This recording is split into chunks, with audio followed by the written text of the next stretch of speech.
بسم اللہ الرحمن الرحیم۔ معزز سامعین و ناظرین، آج کی ویڈیو میں ہم خلیفہ بلا فصل خلیفہ اول سیدنا صدیق اکبر رضی اللہ تعالی عنہ کے متعلق 3 اہم ترین باتیں عرض کر رہے ہیں۔ نمبر 1، حضرت ابو بکر صدیق رضی اللہ تعالی عنہ کی یہ اہم ترین خصوصیت ہے کہ وہ قدوم اسلام میں یعنی سب سے پہلے کلمہ طیبہ پڑھنے میں تمام صحابہ میں منفرد اور ممتاز ہیں۔ حضرت ابو بکر صدیق رضی اللہ تعالیٰ عنہ تمام صحابہ میں وہ بے مثال شخصیت ہیں جنہوں نے آزاد اور بڑی عمر کے مردوں میں سب سے پہلے کلمہ طیبہ پڑھ کے شرف صحابیت حاصل کیا۔ اور حضور اکرم صلی اللہ علیہ وسلم نے ارشاد فرمایا، من سن سنتا حسنتا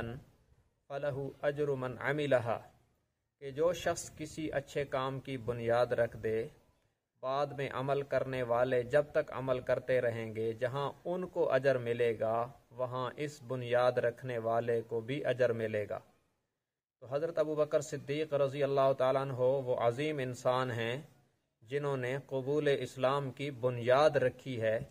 لہٰذا قیامت کی صبح تک جتنے لوگ کلمہ پڑھتے رہیں گے، جہاں ان کو اجر ملے گا وہاں ابو بکر صدیق رضی اللہ تعالیٰ عنہ کو اس کام کی ابتدا کرنے کی وجہ سے سب کا اجر ملتا رہے گا۔ دوسرے نمبر پہ سیدنا صدیق اکبر رضی اللہ تعالیٰ عنہ کی یہ خصوصیت بھی ہے کہ آپ نے حضور کے معجزہ معراج کی سب سے پہلے تصدیق کی ہے،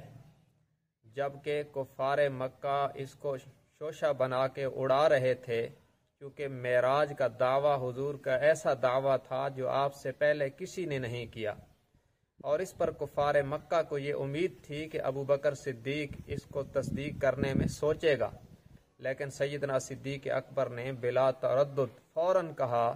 کہ اگر محمد صلی اللہ علیہ وسلم نے یہ اعلان فرمایا ہے تو حق ہے، اور اس پر کفار نے یہ بھی کہا کہ عقل میں یہ بات نہیں آتی،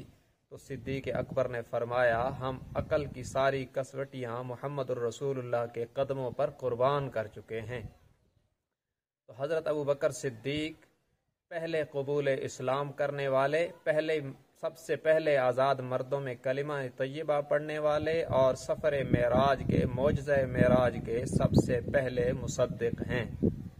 تیسری خصوصیت ان کی یہ ہے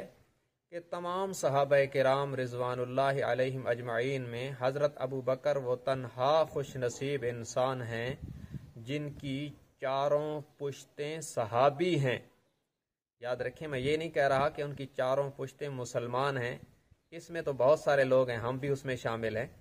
لیکن صحابہ کرام کی جماعت میں ابو بکر وہ تنہا خوش نصیب صحابی ہیں جن کی چاروں پشتیں صحابی ہیں۔ ان کے والد بھی صحابی ہیں، وہ خود بھی صحابی ہیں،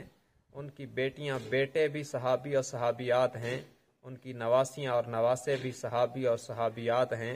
چاروں پشتیں جس کی بیک وقت شرف صحابیت سے منسلک اور شرف صحابیت جن کو ملا ہے، یہ تمام صحابہ کرام کی جماعت میں ابو بکر صدیق کو یہ شرف حاصل ہے کہ بیک وقت ان کی چاروں پشتوں کو اللہ نے شرف صحابیت عطا فرما کر پوری کائنات میں سب سے ممتاز کر دیا ہے۔ اللہ تبارک و تعالی حضور صلی اللہ علیہ وسلم کے اس پہلے جانشین کو ہماری طرف سے بہت جزائے خیر عطا فرمائے۔ وآخر دعوانا ان الحمد للہ رب العالمین۔